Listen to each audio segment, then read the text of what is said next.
Fani Gargova. She is an art history and had her field in Byzantine research as a Byzantine researcher, and she had also a long tradition working with PHAIDRA. So she worked at an digital image archive and put a lot of images into PHAIDRA, worked there with the repository, and also had a lot of ideas of describing the images and the problematic of describing the images and how to describe the image and how to describe the context of the image. She will do the presentation now in this area. Thank you. Thank you, Ramon, for your kind introduction. So as you just said, I'm an art historian from my background, and that's why I want to briefly give you an overview of where I'm coming from, where my thoughts on on metadata comes from. So as just briefly said, I've worked at 2 projects / archives where I've dealt with the cataloging, describing, digitizing, and making available of mostly and primarily visual material. So one of it was the digital research archive for Byzantium, the Digitales Forschungsarchiv Byzanz, for which I am currently again responsible after a long hiatus. But as you said, until 2012, from this initiative, from this project, we were able to contribute around 20,000 images to PHAIDRA, first via EasyDB, a project or a database which was already talked about. So this is one part, and there we had a couple of different kinds of visual material. One was old historic photography, 19th, early 20th century, then slides, image slides from the second part of 20th century, and also new digital materials. So very diverse, and in that case, that's why it was difficult also to deal to think about how to actually portray this historicity of the images on the one hand, and also what is displayed, but also the fact that it's now a digital image. We're in a different medium. And the second one was the image collections and fieldwork archives of Dumbarton Oaks, which is a Harvard University institute, where I was for about 3 years responsible for mostly not the digitization, but the proper description of images, making them available, providing subject headings, place taxonomies, and so on. So I've had a lot of thoughts about this, but also in the image collections and fieldwork archives, once again, the materiality and the historicity of the material itself was of prime importance. So it was not just what was portrayed, but how it was portrayed. And so just to give you a sense of what I'm talking about here, also a second part which is very important in this context is that those were in both cases, we were very much involved in, it was important to make visible who is actually making the stuff available, what institutions, because it's hard work, as we all know. It takes a lot of time, and it's not it shouldn't be taken for granted. So it was also one of those instances of what I think today in the very morning was talked about, how we should also think about always naming the institution that provides the images. So just to give you an example of what I'm thinking about. So here I have an example from my work in Washington, D.C. We were digitizing, as you can see, large transparencies. And this is just to give you a very short view of how many steps are involved in doing this, not to talk about digitization, but to talk about the fact that those different instances, the different media, need to be also somehow captured in the way that we describe images. So it shouldn't be just obviously what is visible on the image, but also the fact that it was a transparency on which we can see that this transparency, when you digitize it in the first place, it's actually not in a particularly good condition. You need to rework it. You need to really put in a lot of additional curatorial work, actually. And so this needs to be somehow made visible. And also the other part is, as you can see here, we have two images which show the same fresco, but at different times. So it also is important to always think about when was an image taken, in what context, and so on. So this is one part, and the other one is, this is a project which I have not been involved with, but I've used this image in many instances because it is connected to my doctoral dissertation. So we see here from the GAMS repository, a great repository, one photograph of the Sophia Synagogue, and it is, what is important to me here in this case is that the metadata is rather flat. What I mean by that is it does not differentiate between the metadata that is about the architecture, about the metadata that is about the image or the photograph itself, and the next step about the digitization of it. And to even make it even more complex, it is not in the first sense very clear about who owns what and how, who has provided it. Yes, it does say that it's Plovdiv State Archives, but here I'm going back to the metadata literacy that I put into my title. I'm not so sure that most people do realize how to actually cite such an image properly. And I will come back to this at a later point when I talk about my work with students currently. And in art history, we do need to always think about how we use images, and so this comes up a lot.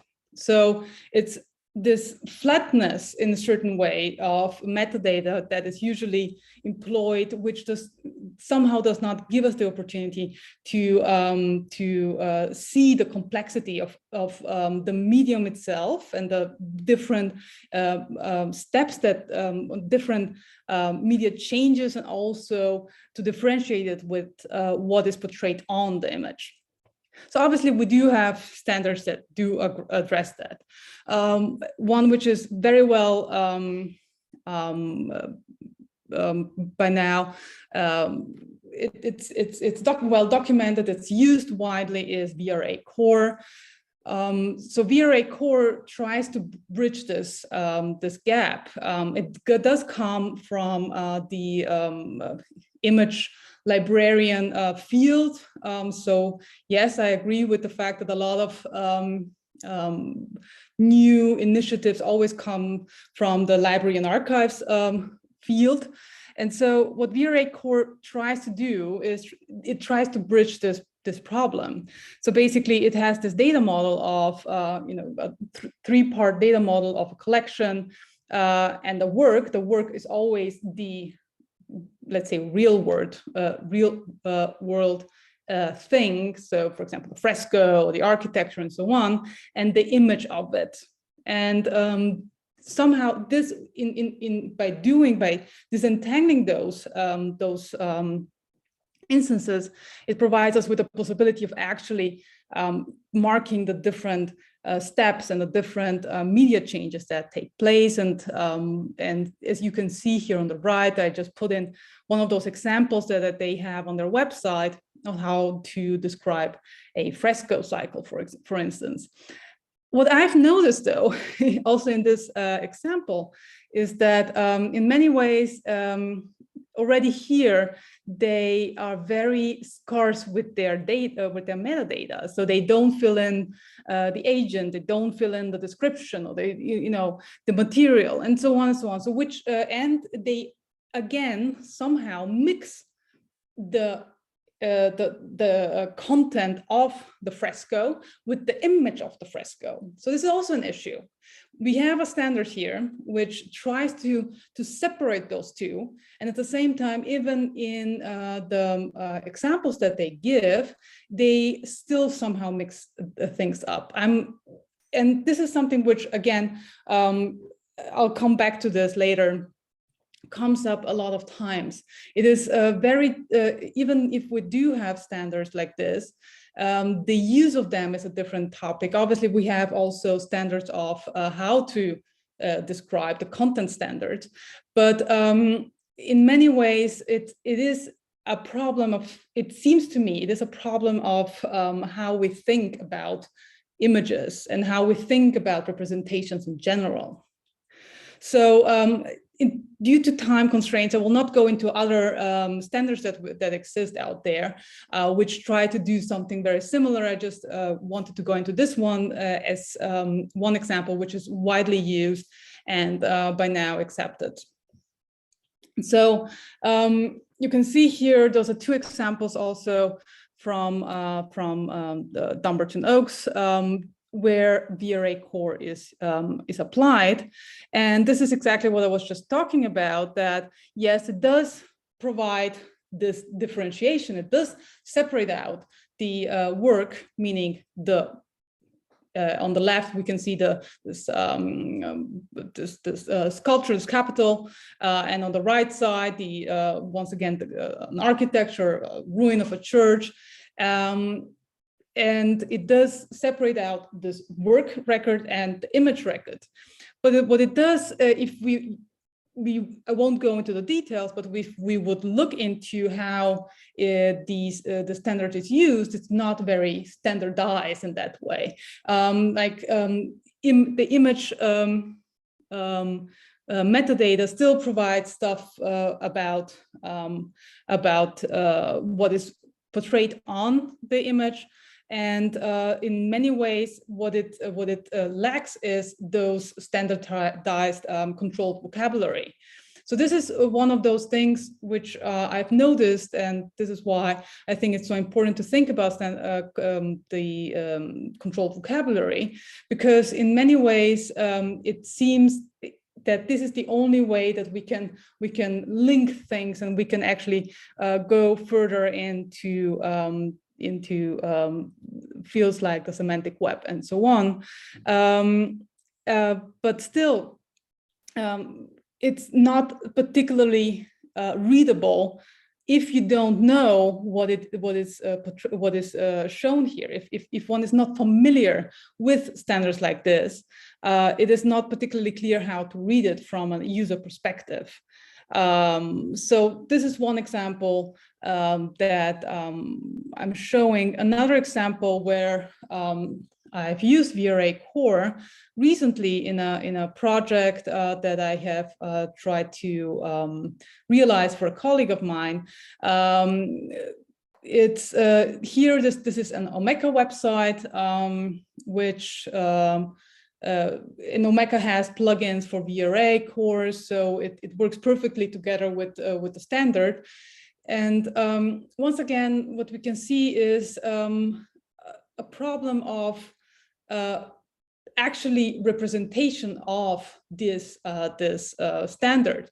So what we can see here is how the work record is displayed. So basically, we don't even see the work record in the first place. But then if we go into, and I'm showing you only the back end, because this is once again the problem here.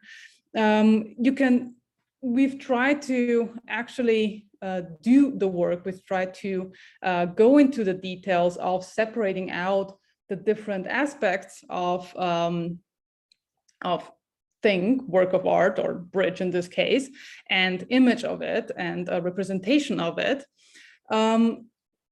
the issue that I've encountered and that I keep on encountering is once again that it is time consuming.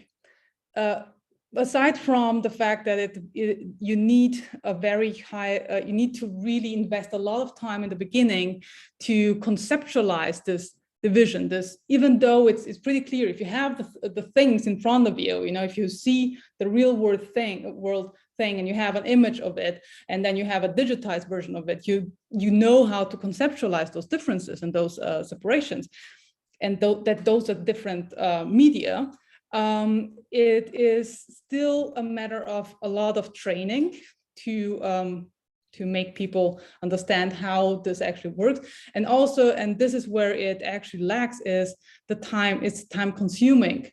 And so that's why in many ways, it especially on the image level, so the one which is actually about the representation, about how we see it, usually lacks a lot of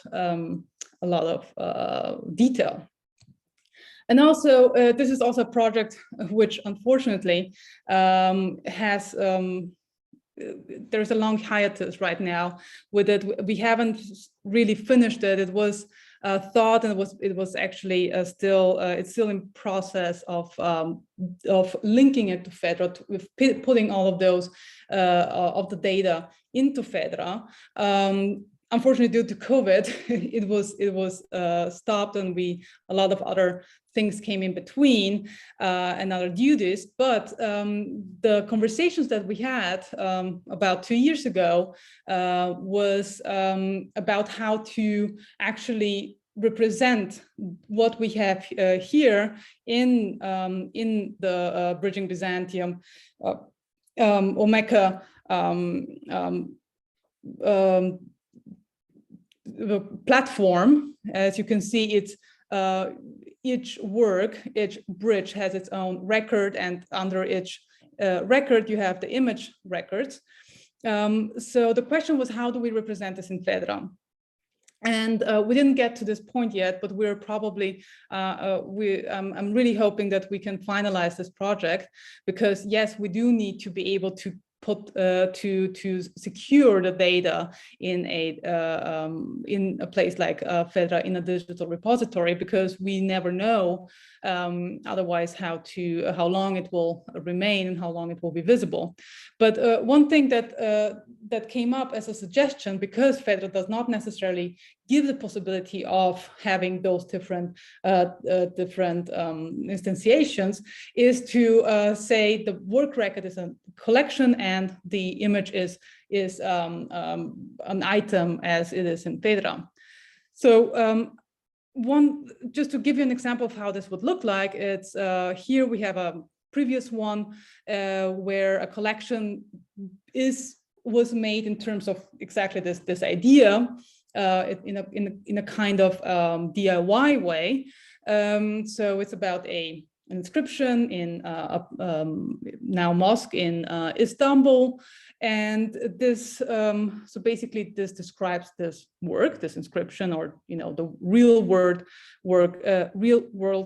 work of art, and it has underneath it, attached to it, a couple of items, which you can see here on the right side, which do, so this link is clear on the collection level. But once we get to the image level, like this one, I just took the first image from this collection, the link is not as visible anymore. So this image is a member of several collections in FAIDRA. It is a part of the general DFAP. This is the project collection, and just one of it is what we did as a DIY work record. And here I come back once again to the problem of metadata literacy. If you know what you're looking for, if you know that this might be what this is happening here, that we've been trying to link those two, and to actually disentangle the information, the metadata about the thing from or the artwork and the metadata about the image, yes, you might actually be able to find it. But if you don't, it's rather difficult to get to it and to understand it. Also, because of the fact that those are different items, so to say, and they have all their unique identifiers, which is important, which is great in PHAIDRA, you need to provide, once again, information on the item level, on the level of the image, which is contextual information, which is about what is actually portrayed and not about the image. And this somehow once again blurs the problem, these distinctions. So if we mix them, if we mix this metadata, if we mix what is the metadata about what is portrayed and what it is, then we can. It's very difficult to actually get to a point where we can separate them out.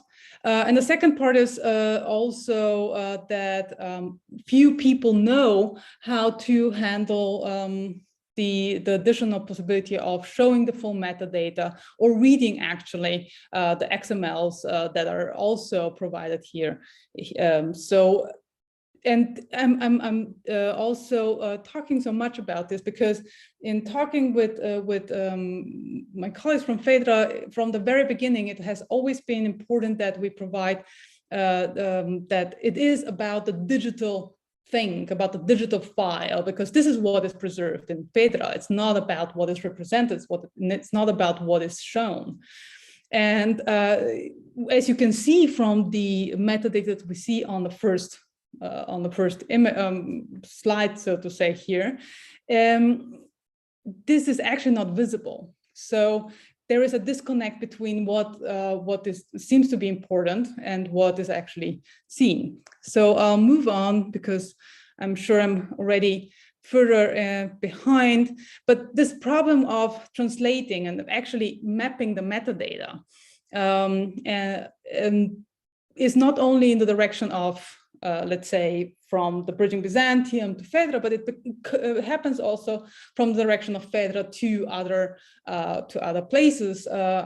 I've noticed that the Europeana material is somehow currently not so available, but as Kulturpool is the mediator between PHAIDRA and Europeana, I've just putting a screenshot of the record, of one record of at the Kulturpool, and once again we see how flat the metadata becomes. It really limits what we can actually say, what it says about what is represented and what it is.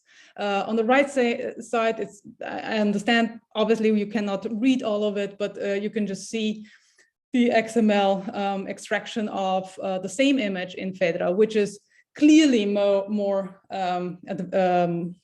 detailed and has more granular information, which also differentiates and tries to differentiate between those different between context and content and media and the different copies and instantiations of what we can actually see here. So this is also a problem. It's also from PHAIDRA, which is the long-term preservation solution and the repository. But if we try to share from there, if we try to map the metadata from there, it very often, because it's the easiest way to map it onto Dublin Core or similar metadata, it becomes flat. And once again, it loses this depth of information, this depth of important information.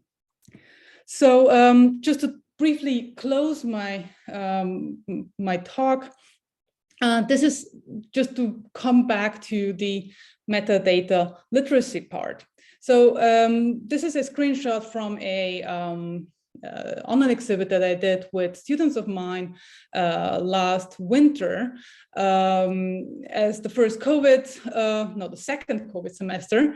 It was a way of actually engaging them with the what we have as collections in the University of Vienna, and also having them be able to do something digitally and produce something new out of it and create something new out of it. And the result is this exhibition, which is called the Serve von Byzanz. It's about, Byzantine themed images from the photothek, from the photographic archive of the Department of Art History. I was trying, it was a mix of students from the art history department and also a couple from the digital humanities. It was the first semester, I think, of the master's program of digital humanities. And so I was trying to be able to make them learn from each other in many ways. And so one part was also thinking about metadata and thinking about exactly those questions that I just raised. And so the students were amazing in researching and dealing with the material and creating narratives around it and working with it in creative ways. But when it came down to actually describing the images, and we were trying to do, so I realized early on that really VRA in the way that I just presented it seems to not be able for them to be able, not necessarily to grasp, but because we were tied to the online form, I thought that it seems too complicated, because at one point it just didn't get the results that I was expecting. So you can see here, this is something which the students themselves did, a guide of how to describe the images in the online exhibit. And we were still working with the Dublin Core, but on different levels once again. So we have the item level and then the image level. And so it was not as wide-ranging in terms of fields, but it was still a guide which tried to make this distinction, as you can see, from what is portrayed, what is seen, what is the context, and what is the content, and what is the medium of the image. Needless to say that, unfortunately, even though the students themselves did this guide, they did not, in many instances, create their image or their records in that way. And what I realized is it's on the problem lied on many levels in talking to them. One was time. It's time consuming. It's time consuming to think in different levels, in different media, and time consuming to think about, okay, I need to say something about what is portrayed, and I also need to say something about how it is portrayed, or what it is, what I have as a medium. Because obviously they have a couple of other courses, so this was additional work. The second part was really about this concept of how to separate them. And this is just to finish up something which I've been noticing very often, also actually teaching in art history, because I'm trying always to make students provide proper image sources for the visual material that they use. And what happens very often, even though I explain it very, granularly, what happens very often is that they simply provide either where they found it, or just going all the way back to, let's say, the archive. But both are rarely shown, and questions of inventory numbers or permanent identifiers are completely lost. So this is just to wrap up. It seems to be a question of abstraction, probably, of a way of conceptualizing those different things. And And I just wanted to finish with the fact, just to sum up, that metadata is key also in talking about how we share data and how and not only questions of technicality. And for example, because yesterday we talked a lot about the API economy. So I'm going to stop here. Thank you so much. Yeah. Thank you, Fani, for this very interesting talk. We've seen the complexity of describing objects, and that you have different levels. And the question is how to also to show and to visualize these different levels in searching for them, and also in different infrastructures, even if you have every information in this infrastructure, but really to show this on different levels, it's quite interesting. The question what came up to me also to think about the roundtable yesterday, what we have seen is you mentioned the time, and that everything is very time consuming. And I can imagine this, it's really time consuming, because you need all these concepts, how to describe this, and how to make it really sense. And also when we think about what Susanne talked in the ways of describing, not only the levels of describing, seeing in this, our funding structure is very much based on project. The project is ending. But do you see a way how to connect from one to another project? And so I think it makes sense, doesn't it? Yeah, thank you so much. And I'm sorry I went over time. I just realized. So yeah, I think this is one of the biggest issues, and I didn't want to address this directly because my topic was a different one, but it all boils down to time and funding, because working with metadata is one of the most time-consuming parts in general, because you need to key it in, and even if you do bulk stuff, it still is a granular work, and so I think the problem is exactly that the funding schemes are always based on a certain amount of time. What I do believe, what we need to do, and I think this was addressed also in the roundtables during the last 2 days, we need to think about how we educate people in terms of technological literacy, and technological literacy here, how they should work with their own data and what they need to be able to continue working with their data. And so that they, from the beginning, for example, provide the proper metadata, also if it's just on their own computer, and that makes things later on more easier. And in this way, if we have more and more good case studies and models, I believe, and if it becomes more natural that this is how we do it, and this is what you need to provide, it can at least bridge in a certain way this problem of project is ending until here, and then you need to start a new one.